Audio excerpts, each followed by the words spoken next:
hear from our legal expert, Adam Russo. Get in line before you're out of time. You know, incidentally, that's also the name of today's lunch buffet, I think.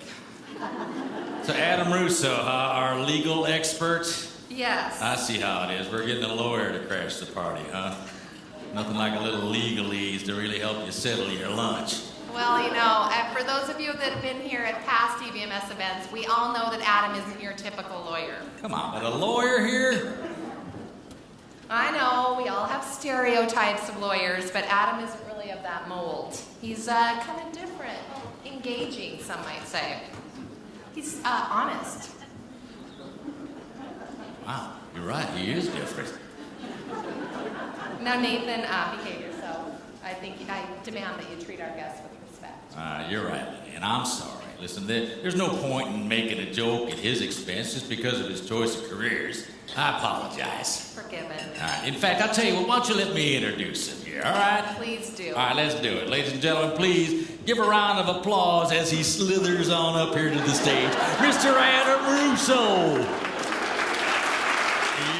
You seem to know all about the Affordable Care Act. Am I right? Well, as much as anybody can know? Yeah, I guess so. All right, what are your credentials here? Give me a little background. Why should we listen to you?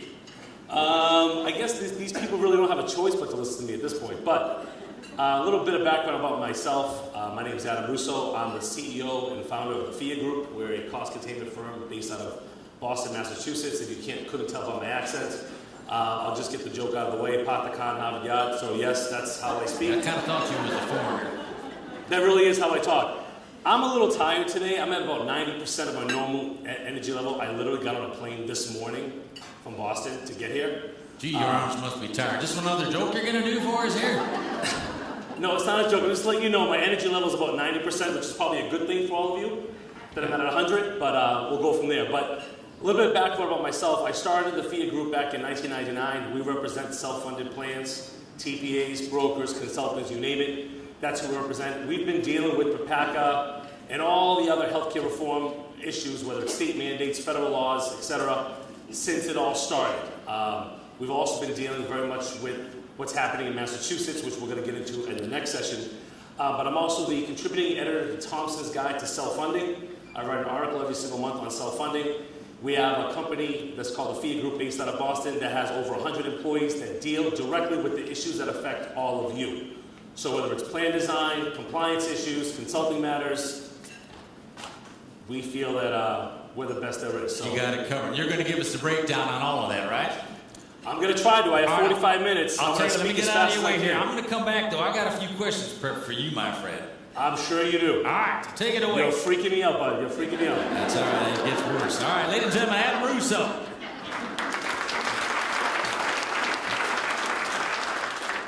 Two days ago, I was actually with my friends on my back deck, having some lobster. That's how I say it, lobster, okay?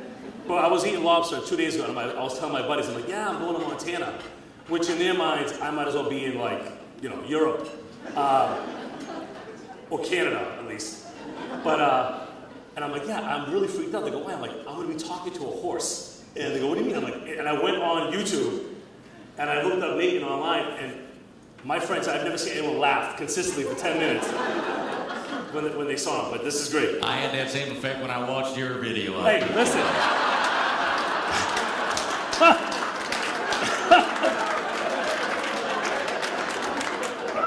Yeah, we might have a little talk in the parking lot later on, you and me. We'll show you how things are done on the East Coast. We're tougher than those New Jersey guys. All right. So, anyways. No, honestly, thank you very, very much for being here. I appreciate the opportunity. But let's get right into it. So, PPACA timeline. I'm going to try to make this as interesting as I possibly can. Now, I know a lot of it's boring. Some of it you may know, so I'm going to fly through these things. But here's the stuff that's happening for 2014. As you can see, it's most of it, except for the big one. You see the pay or play?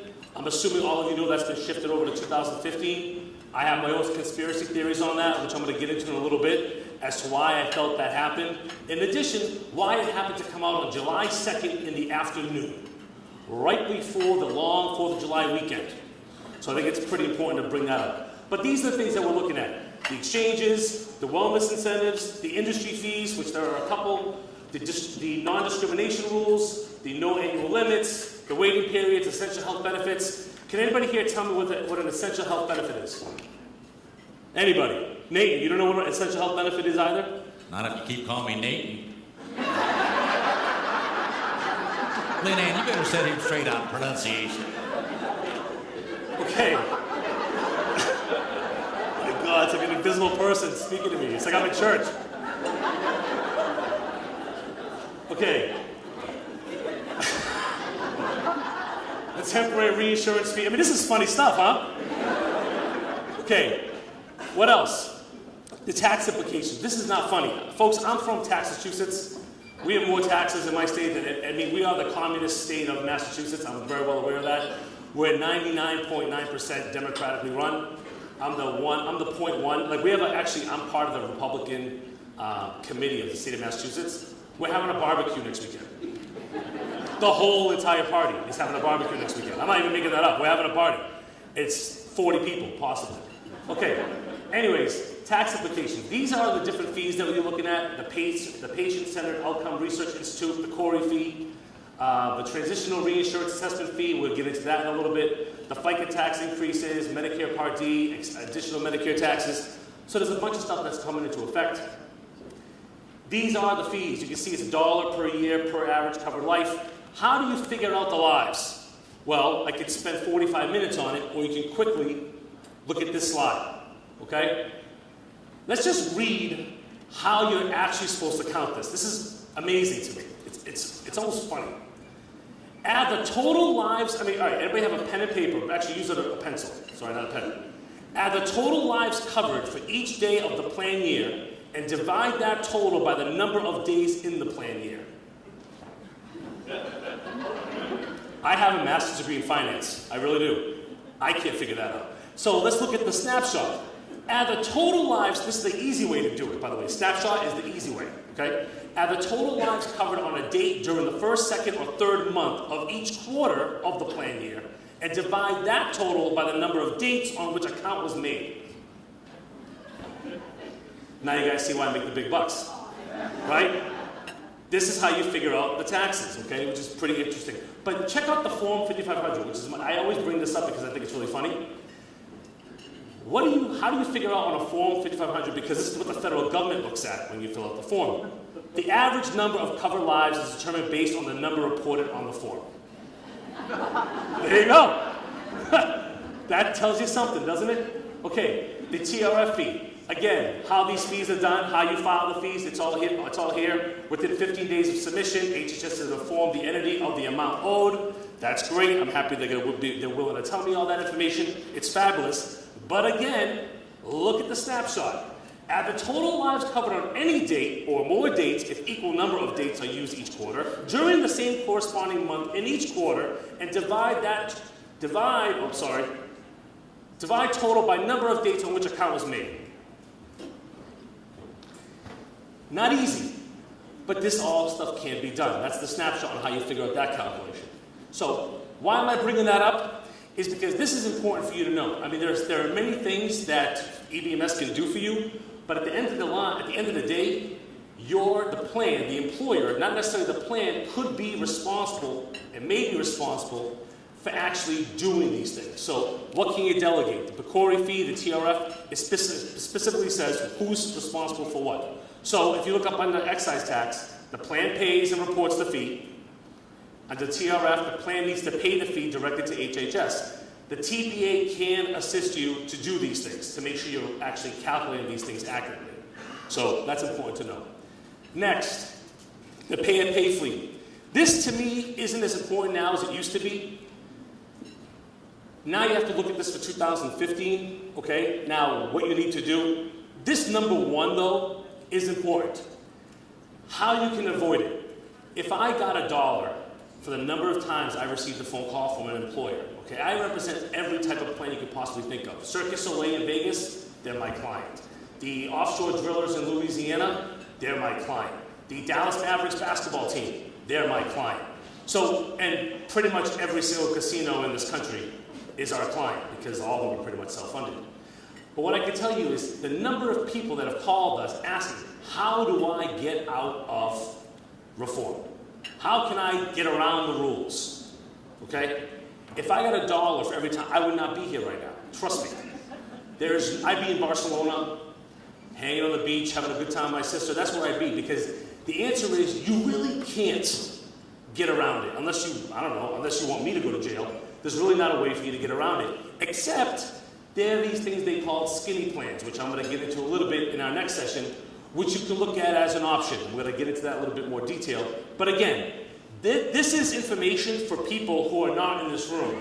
If you're in this room, you already have a plan. Pretty much it's a self-funded plan. So you're not worried about trying to find a way to get around offering health benefits to your employees. This stuff is typically for people that are trying to not have to offer benefits to their employees, which the government just gave them another year not to do. So it's important. So one of the key things that you would see in regards to all of this, whether pay or play, and again, you got a year off, but remember, it's just a year off. That's all it is. And there's a lot behind it, but you're still going to have to figure out at some point in time what is a full-time employee, how you define it. I can tell you based on our experience, many employers have been manipulating their figures and their numbers to figure out how to get around PPACA this way.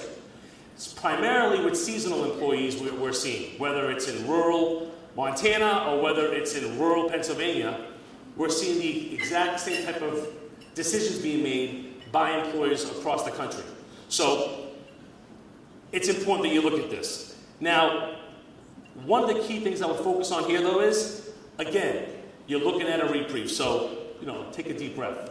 Now, what are the eligibility provisions you have to look at? Obviously, you know about all these things already. No pre-existing condition exclusions. You can't limit coverage to under 26. It wasn't as big a deal as people thought it was going to be, because insuring children up to age 26 isn't really that costly. It's not expensive for carriers to do that in the first place. Benefit provisions, clinical trials, again, small stuff because most of the treatments around the clinical trial are covered by you anyways. And then obviously no limits on benefits, which if I had 4 hours to talk to you about the high cost of care, I would. But that is a problem when it comes to costs, is the fact there are no limits on the benefits, no limits on what can be charged either, which we'll get into in my next session. So, like I talked about in regards to getting around PPACA, there's a couple things you could do. Typically, the skinny plans is part one. The second one, which I've seen a lot of, is changing the plan's renewal date. We've seen some employers do this, which literally move your plan year so that you wouldn't have to be effective in 2014. That's some of the stuff that we've seen as well. But really quickly to go over this, I want to make sure I share this information with you. The responsibilities and roles in regards to payment of the PCORI fee, payment of TRF, updating PPACA and ERISA notices, training staff and compliance. As you can see here, this stuff is not the responsibility of EBMS. They can assist you with it, but at the end of the day, either the employer or the plan sponsor is ultimately responsible for this being done.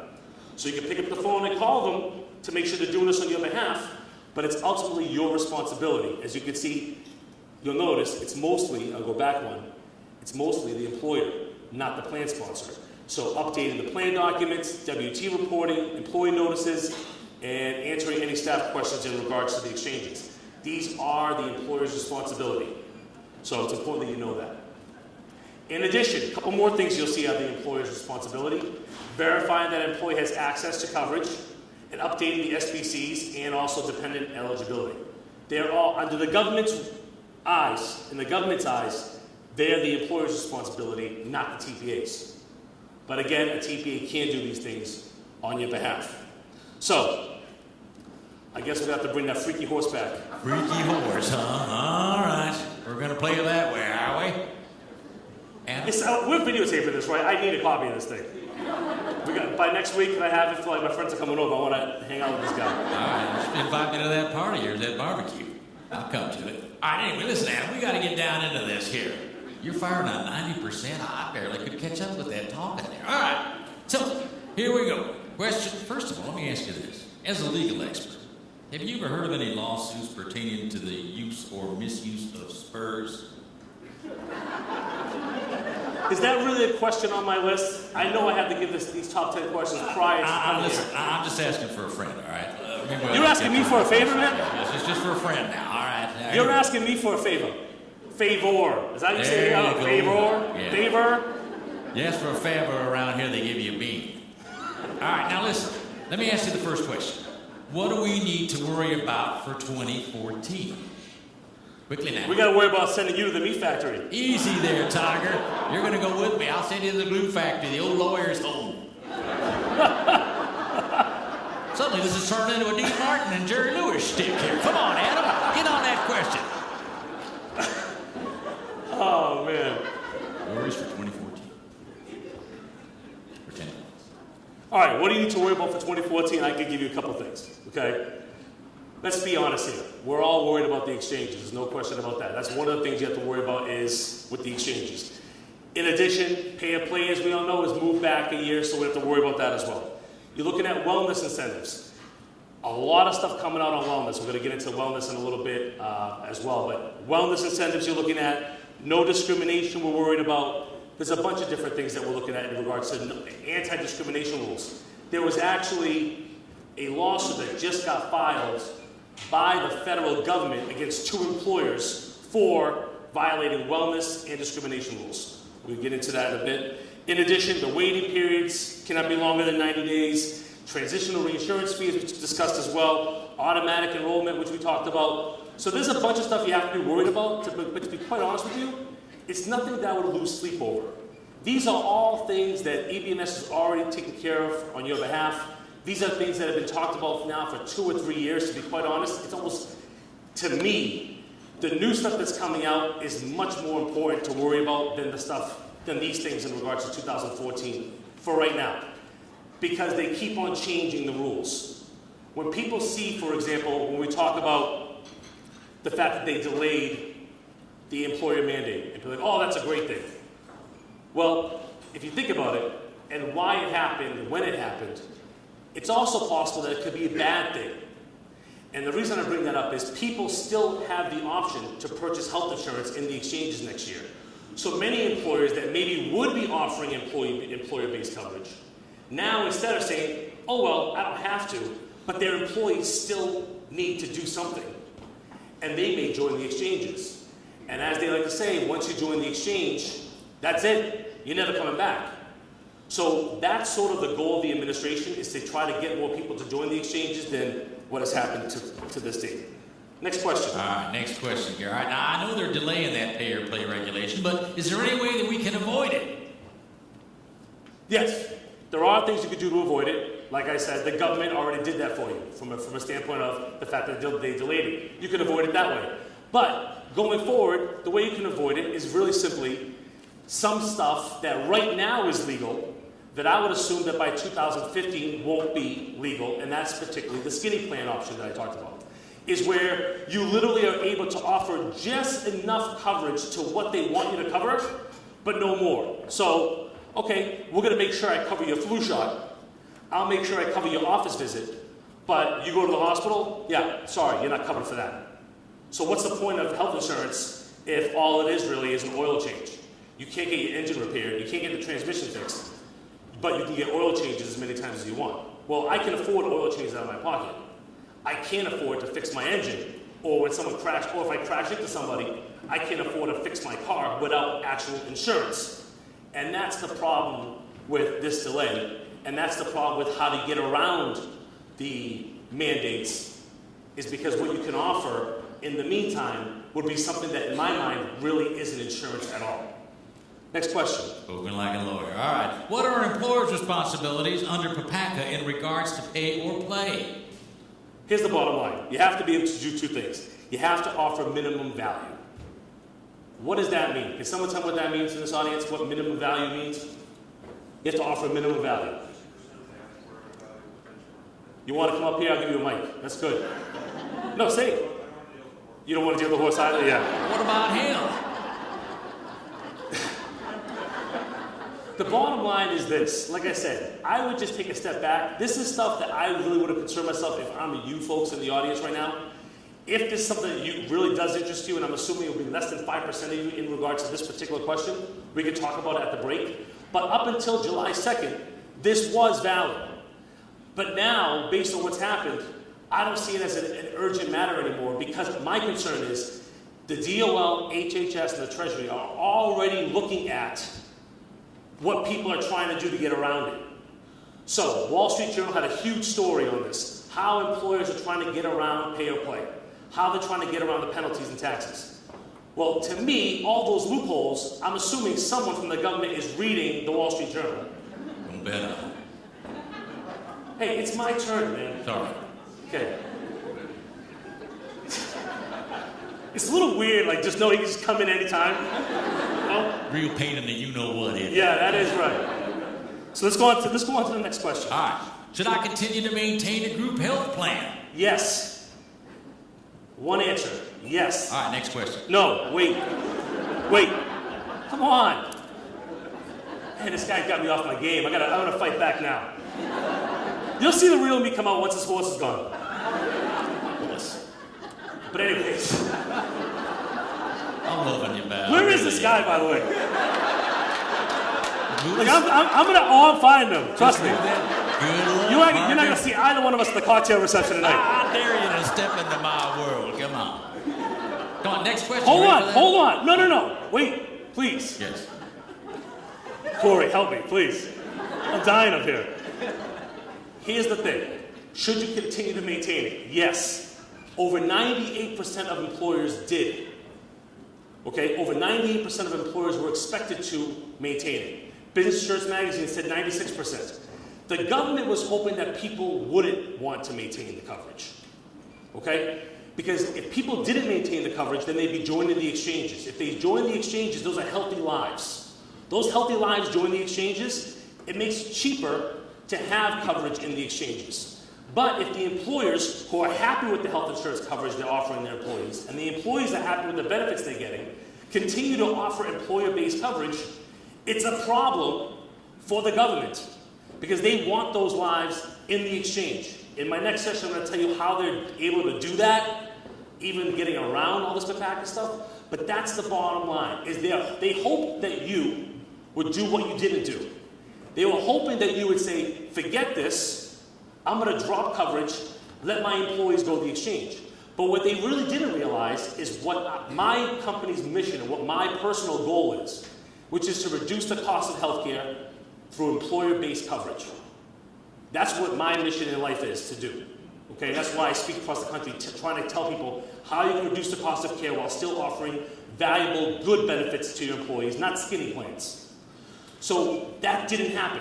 So should you continue to do it? Yes. Why? Because it works for you. Because you're with a great TPA that is keeping the cost down. You have great vendors here as well that are obviously assisting you to do that as well. What you don't want to happen is what happened in my state, where they were hoping that people would join the exchanges, and they didn't. Important for you to know that. They didn't join them there either. And the reason being is people didn't want to put the health care of their employees into the hands of the government because that's a benefit that they're offering their employees, no different than a vacation day, a sick day, or a raise every single year. So yes, you should continue to maintain a group health plan, but that's primarily the reason why they delayed it, because those people that aren't getting a group health plan next year will be joining the exchanges and will probably stay in those exchanges for years to come. Now you can ask me the next question. All right, there you go. All right, how do the pay or play regulations interact with Section 105H non-discrimination rule? Okay, there's two main sets of non-discrimination rules for group health plans. Okay, there's two main sets. One, IRS Section 105H applies to self-funded plans, so you need to know about that. But what it basically does is they're called HCIs, highly compensated individuals. Okay, what are HCIs? These are what they are. The top 5 paid officers in the company. They make more than, I think, up to 10% of the shareholders in the company, if you have more than 10% of shares. Or top 25% of all overall payroll, salary, etc. in a company. Those particular people are highly compensated. And you can't basically discriminate against people who aren't in those 3 sets. So that's a majority of the people that work for you. It's important. They are going to be really strict with this stuff going forward, because they're looking for any type of violation they possibly can find, any type of fines they can possibly find, in order to get you on this. It's key.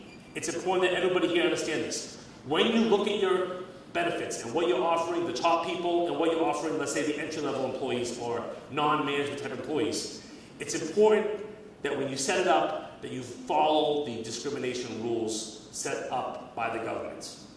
Vital. I have too many cases in my office, too many situations in my office where that is not being done properly. Next question. Appreciate you keeping us out of trouble. All right.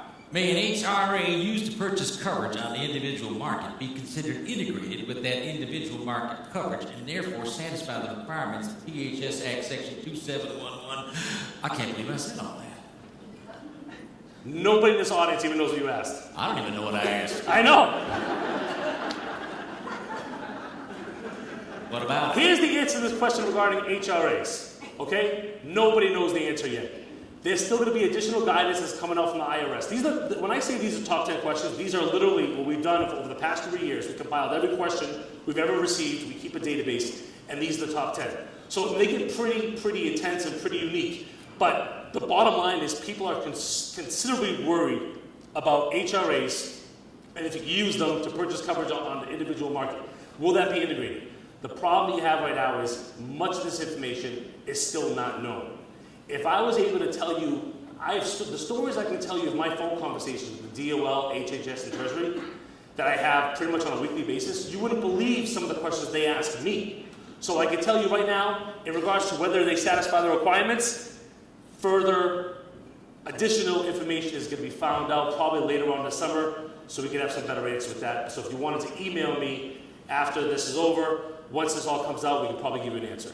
Next question. Fair enough. All right. New HIPAA high-tech regulations. When will they be in effect and what do they mean? Okay, they're already in effect. March 26, 2013, the new HIPAA high-tech rules came into effect.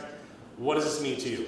Here's the bottom line. Privacy is going to be a lot tighter, okay? Regardless of what you see with the Snowden case and all that guy stuck in Russia and all that fun stuff that we're seeing on TV, the bottom line is the privacy of the members is going to be much more protected. They're going to be looking at that data much more closely. So if you're not encrypting emails, encrypt them. Just make sure that you're doing everything possible to keep the patient information sealed. And I'm assuming EBMS is doing all this for you already. They have a great legal team over here in regards to this. But the bottom line fact is, with these regulations, they're going to be much tightly monitored, much more monitored than they were previously. There's no question about that. Now, employers are going to be required to distribute updated notices to all their employees. That's all in effect. And I think the date is, September 23rd is when all compliance is mandatory. But just know that everything you did before regarding HIPAA is going to get a little bit tighter. Add a couple belt buckles onto it. So how that data is transferred, what information you give out to your employees, what employees talk about at the water cooler, all that information, it's going to be a little bit tighter. Next question. Man, all right. What type of wellness plan can I add? Okay. Wellness is weird. Okay? There's two different types of wellness. There's the participatory wellness, and then there's a health contingency type wellness. Participatory wellness is basically what you see at where you work. What that is next to the machine, the vending machine with like the Doritos and the Snickers bar, there's a sign that says, "Don't eat this," right? That is participatory wellness. That is, we're gonna go to the Weight Watchers class and we're gonna eat donuts while we're sitting there watching the class. I went to a wellness session one time. It was actually pretty amazing. I went to a wellness session, and while I was about to speak, there was a breakfast being served. And the breakfast was sausage, bacon, French toast, pancakes. Awesome breakfast, but I'm like, this is a wellness benefit. This is a wellness session. Like the whole entire conference was about wellness. And you're serving bacon. It didn't make a lot of sense to me. But that is the first type, participatory. Okay?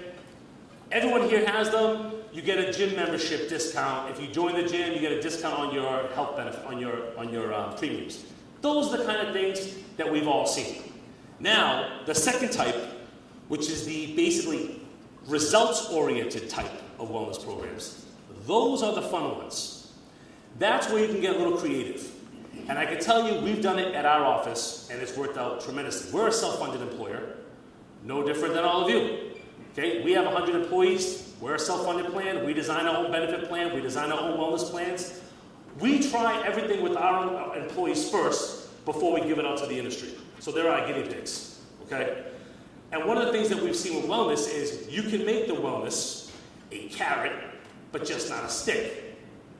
So it's important that you realize that. What you don't want to do, and again, all the legalese here we can get into outside, but the bottom line is this. You don't want to penalize people for not reaching some type of health, whatever, goal.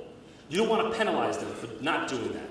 But you do, and you have the ability to reward people for reaching goals, whether it's a BMI, whether it's weight loss, whatever it might be. Smoking cessation programs. So if you wanted to say to your employees, okay, everyone, again, I'm just throwing a number out here.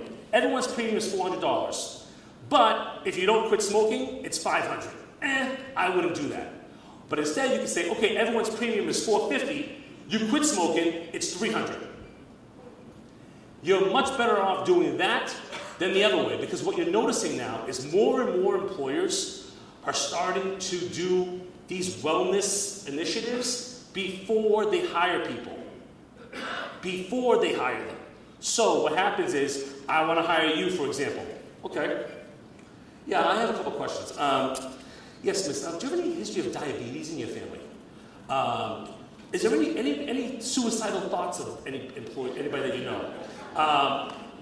Have you smoked in the past 3 years?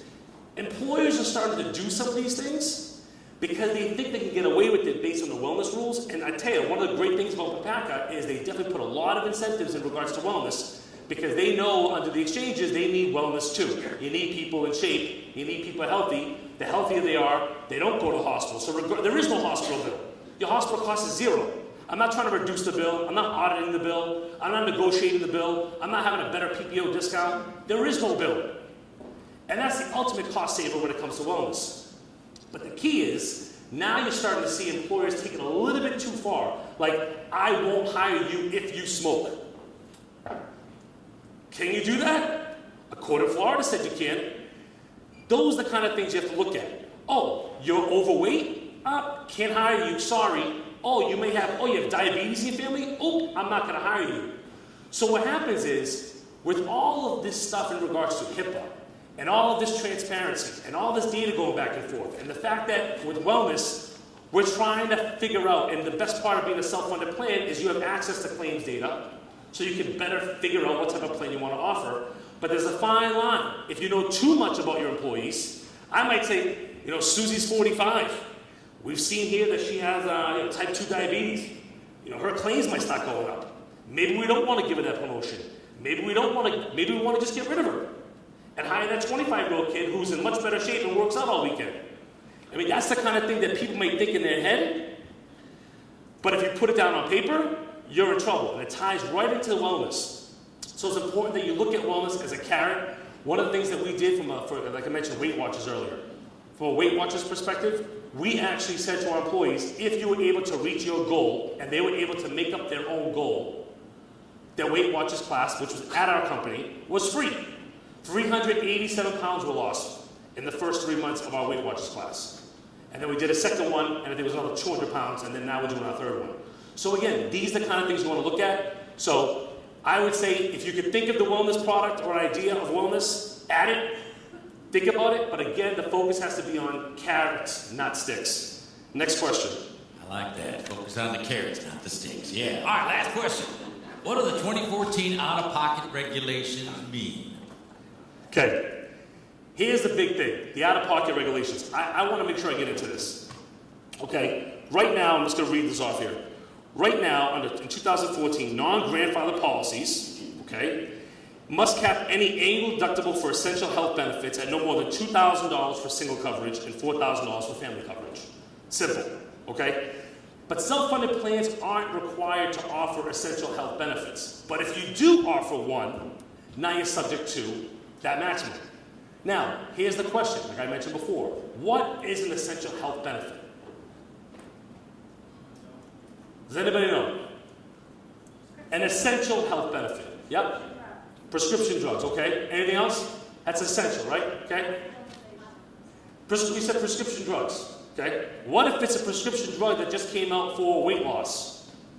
I forget the name of it. Anybody know the name of that drug? It's like 20 pounds a month. It just came out. No one knows about this drug? You guys want to know about the drug? I'm telling you, there's a drug out there that's FDA approved. It's a weight loss drug. So would that be a prescription drug that would be covered as an essential health benefit because it helps you lose weight?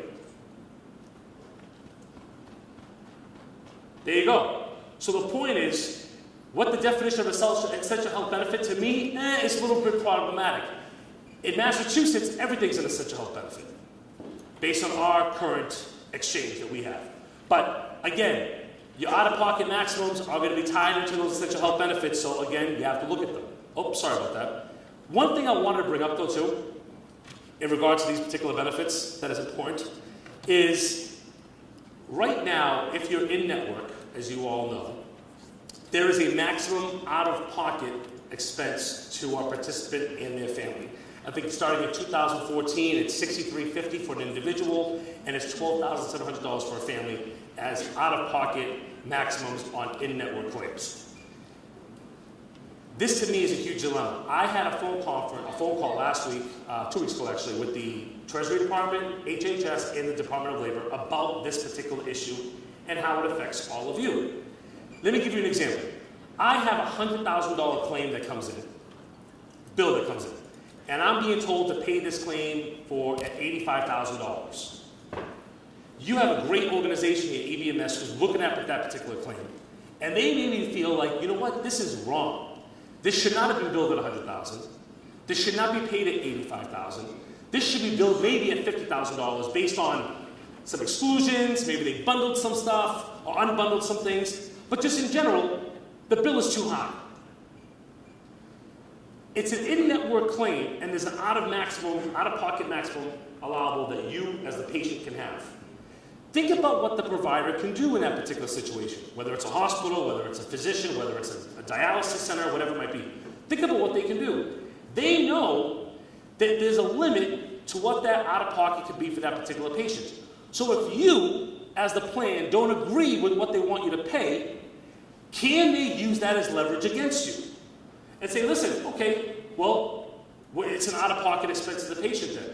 It's an in-network claim, but is that now considered out-of-network because it's not covered under the plan? We asked this specific question to the regulators, and they said, good question. Because they never thought of it, and the reason why they never thought of it, and it's no disrespect to any of, whether it's United or Cigna or Aetna or Blue Cross, the people that these regulators talked to were the large insurers. They didn't talk to self-funded plans they didn't talk to you. I mean, I doubt anybody here got a phone call from the Department of Labor asking about this. They brought in all the big carriers, and all the big carriers said, yep, this makes sense. Why? Because the difference between working with an EBMS and working with a large carrier is specifically EBMS cares about you. Trust me, I'm not plugging them. It's not about a plug. Their goal is to make sure that your costs are down and you're not overspending on claims. That's their job. That's why they hire guys like me to do that for them, and they do that with great people. An insurer, a large insurer, their goal isn't to make sure your costs go down. Their goal is to make sure their providers are happy. So there's a lot less back and forth or fighting with the providers and fighting with hospitals because they're like, okay, we want you on our network, we want you happy. So they don't have to worry about this out-of-pocket maximum to the patients because there isn't that clash between how much they want you to pay and how much you actually pay. So it's important that this question, to me, it's a very simple question. If you talk to any ERISA attorney out there, and I will tell you there's probably a good 2,000 ERISA lawyers in the country that can answer this question very simply. But there's maybe 5 of us who would take it to the next step. Okay, that's the out-of-pocket max, but what does that really mean from a cost-saving standpoint to you as an employer? My concern is that providers, physicians, hospitals, whoever it might be, may use this as leverage against the plan from not wanting to pay as much as they may want you to pay. And this is being taken under revisement now. The final decision has still not come out yet. They're going to come out with they're actually going to respond to me within 2 months in regards to what they think. But it looks hopeful. We're looking at a situation right now where it seems as if the regulators may come back and say, okay, if you can't agree, if the plan or the TPA that they work with does not agree in a bill, and that patient now gets balance billed, that balance bill amount does not count as part of the out-of-pocket requirements. That's key. On an in-network claim, It's obvious on out-of-network claims, none of this applies, okay? So I know ELAP is here. If you work with ELAP, this isn't an issue for you because it's not an in-network situation, it's out-of-network. But if you're an in-network claim and you want to fight that particular bill, chances are for us, which is good news, is that if there's any dispute, that disputed amount would not count towards the out-of-pocket regulations. Yes? Out-of-pocket regulations does not apply to grandfather plans, correct? I apologize for not bringing that up. I know there are still some grandfather. Don't you like how the word grandfather became a verb? Right? Isn't that funny? I'm grandfather. Like, what? What does that mean? No, but if you look at it, the bottom line is yes, you're right, it doesn't. These are all non-grandfather plans. I mean, a lot of things don't apply to grandfather plans, as you obviously know. That's why it became a grandfather plan in the first place. But eventually, everyone's going to end up being a non-grandfather plan. This applies to non-grandfather plan, which I'm assuming is most of the employers in this room. Okay. Any other questions? I think that's the last question, right, Aiden? That's it for me. Good. How about anybody in the audience? I know we're gonna cover more of this later, aren't we, in the panel? Yeah, the panel's going to cover some more of this stuff. I'm going to try to, I get to talk a little less in the panel, which is nice. I'll try to slow down a little bit. But key thing I just want to make sure everyone understands from, before I even answer a question, I want to make sure everyone understands. This whole per-packet thing is evolving, okay? Literally, as we speak, the skinny plan was a huge thing 2 months ago. I had more companies come to me saying they're going to be offering skinny plans to employers. Now that died. The minute they move this mandate back a year, it died. All of a sudden, nobody needs a skinny plan anymore. So a lot of these rules are going to be changing. There's a lot more to happen. For example, under my conspiracy theory that I was talking about in regards to the exchanges and the employer mandate, how it got delayed. Does anybody know how much money they expected the employer mandate to raise in penalties and fees in 2014? How much was going to raise just that 1 year of employers paying in? What do they expect that? How much money do they expect that to be? Anybody know the answer? Nobody? Billions. $6 billion. By delaying it, there's $6 billion less to fund the exchanges. Did you hear what they said about the exchanges? There's no money to run these exchanges. They're behind on the exchanges. It's supposed to be in effect by October. $6 billion less in them to run them because we're pushing it back a year, which is an interesting thing to think about. So I don't think that that's the only thing that's going to drop. I wouldn't be surprised if we see other things get pushed back, even the October date potentially get pushed back. So, but again, for the people in this room, I'd be happy. You're with a good organization. You have good cost containment provisions in your plan. You obviously know what you're doing. You're here today. You're spending a beautiful day outside. You're here listening to these people and some great speakers. But it's important that you realize it's still going to evolve. Don't be surprised if you see a bunch of other things happen, because the past 2 months we've seen more changes, delays, exceptions to rules than we did in the previous 12 months. Any questions? Yes? Just curious, how's the Massachusetts plan doing? Any increases? Right after the break, we're going to get right into Massachusetts. I think I'm speaking first, right? We're going to get right into Massachusetts right after the break. Any other questions? Well, thank you very much for your time, Nate, and thank you very much for freaking me out. Much appreciated. Adam Russo, ladies and gentlemen.